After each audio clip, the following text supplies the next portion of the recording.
Good morning. Thank you so much for tuning into my channel, Creating in the Waiting. I wanted to hop on before I put her in a box and was ready to ship her off somewhere. This is the second Little Red Riding Hood I've done. I did not do a flip through of the first one, so I thought I need to do a flip through of this one. She's fully loaded. The golden seal remains intact. In my group, I do go over things like this, and I am offering courses. As well as the entire story still being flowing. Those of you who have altered a little golden book know that it's two signatures, and I keep both of them intact with the storyline. Made a beaded pin for this one. The closure is just simple chiffon and it is detachable. I did a little charm dangle just with the bulb pin with these little charms and the little banner wooden thing, and I just kind of signed the back of them if you want to, keep it on the closure or put it somewhere. Just super cute. Again, just simple chiffon. I like my closures to be detachable, and I don't like them to be extremely hard to get into, because for me, when I want to write, I want to write. I don't want to fuss.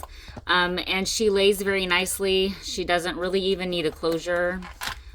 Super chunky. She's, I want to say just under 100. I want to say she's like 98.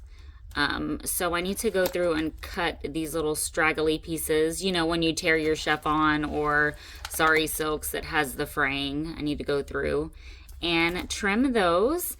I just dyed the lace on the side with Distress Oxide inks, and they're black. Actually, with the black, I did black soot ink pad on a rubber mat. So they're almost kind of like a smoky gray. And then I didn't have any more red sari silk, so we used this really pretty chiffon, the same chiffon on the closure. Did some lace, black lace, extremely pretty. I got this from Two Sister Jam, that is Miss Stacy and Dana. I will link them in the description box as well as my group. And then I just kind of tucked that there. So let's go ahead and dive right in. All of these pockets and everything, if you follow me at all, you know that I put the prints on, or the images on, blank things. So like this guest receipt was like this originally. I inked this up with my Distress Oxide inks. I did stamping around to create the border, and then I ran it through my printer to put the quote on. So just lots of different things go into these. I just did some small bead dangles. There's 3 on these, and I like them to go kind of in, a descending type order. Dyed the little silk flower, did just layering of my laces. And then here I just printed the image out on a doily, did a vellum pocket. Everything, of course, is backed with either tea stain paper or some type of inked paper. Just, embellish them just a little, not too much. I print these images out onto blank stationery also. Can show you what those look like before images go on them. It's literally a planner paper, okay? That's what it looks like, and then I run them through my printer. So, stamping, well tail, a little book page ruffle, and then I just embellished it a little bit with some lace and some it's not mesh ribbon. It's very hard to explain the texture of this. And then just thread in a button. Just little clusters. Again, the stationery well tail. Kind of have a flow in all of these journals that I feel like work for me. And I like the way that they look. Here I just did a little snippet side tuck. To grandmother's house we go. What big eyes you have. What big ears you have. And then this is just a little writing card, again, backed with the tea stain paper with a little whale tail. And then here I just did some various pages with some stamping and inking. Just a little writing pad. Here I printed this image out onto a dictionary page. And then I just did some, lace and little... Gosh, guys, I don't even know what this is called. I wish I knew. Anyways, and then I just did some wax seals. Journal can pretty much kind of speak for itself, Same thing here. I just did my Distress Oxides to create the background image. I used Candied Apple and Black Soot for this. And since I didn't have the sprays, I just put them on a rubber mat with water and then just kind of swiped for the first layer and patted for the second to create that little marbled effect. And then I ran it through my printer to put the quotes to a song on there, Little Red Riding Hood. Again, I just, were all white, not the black, but the red. And I just kind of dyed them with my Candied Apple. Little wax seal and a cluster down at the bottom. Of course, I just printed this out onto a doily, and then the little beads at the bottom, layering of the laces. Again, we come to another pocket, and then I just printed out various little coloring sheets for Little Red Riding Hood. And then I just did this little altered paper clip with some sari silk and a bow. Again, another little guest check back there. Book page ruffle, little clusters, little tucks, just lots of writing space I like to create by doing a writing space and then a tuck with like an additional stationery paper that I've created. So I put this image onto, again, a blank stationery page. Just did this little pocket. I am working with sewing, so yeah, got some wonky stitching on that. And then here I just did a tag, and then I printed that image out onto a library card, well telling a little cluster to do the little tag topper. I get my little ruffles like this from Stacy.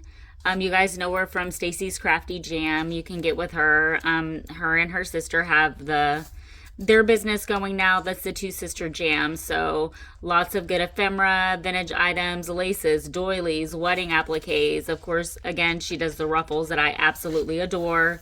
They're my favorite. So you guys get with her. Did a little CD envelope flip out, and it's a pocket. This image is so pretty. And it flips out. You can tuck something in there. Did I put anything in there? Yeah. But I'm not going to pull it out. It's a little postcard. And then I printed that image out onto stationery paper. You got more writing space back there. Again, we come here. Second signature, again, story still flowing. And then there was a wolf. First pocket has one that says, and then there was a girl. And then, of course, she's gone through the woods and she has met the wolf. And then there was a wolf. So, little notepad, station or guest receipt, tag, an embossed pocket that I've just embellished just a little.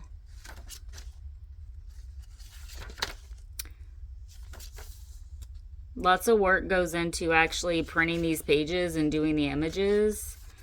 Again, blank dictionary paper, put the image of her walking away with the basket of apples. And then I just printed this out onto a doily and then just kind of wrapped it around the page.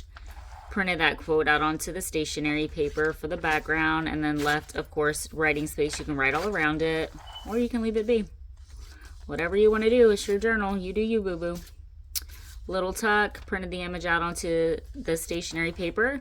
Doily and vellum pockets here. Got a library card, a tag, everything backed, of course. This is not. Tea stained paper on the back of that. Another little pocket. Pockets and stuff are my favorite thing. I love the paper sack pockets. Little tuck. We can put this back here. I was looking for a spot for that. And then this is a little vellum belly band type thing. Lots of writing space. Try to find the balance between, you know, writing space and embellishing. Another little pocket to end it off. Little tag in there. But that is her. And now I am working on a little mermaid. And then we'll possibly be doing another Alice. It's going to be working with some line dot arrow pages. It's super, super pretty. At any rate, this is it. Almost 100 pages. I think it's actually pushing 100. I think it's very close to 100. I think this one is around, like I said, 98. I feel like The Little Mermaid is actually going to be 104 pages the way it's lining out right now, which is great. I feel like it's going to be up there with some of my Alice's. I think the largest one I've done is 130 pages, and that was actually Peter Pan. I am going to be doing a Peter and Wendy soon. At any rate, I am going to link my Facebook group in the description box below, as well as Two Sister Jam, where I get some of my ruffles and these new laces and stuff from. But again, if you don't have anything, just take your Distress Oxide inks and dye them yourself. Y'all be blessed and create what brings your heart joy. Bye.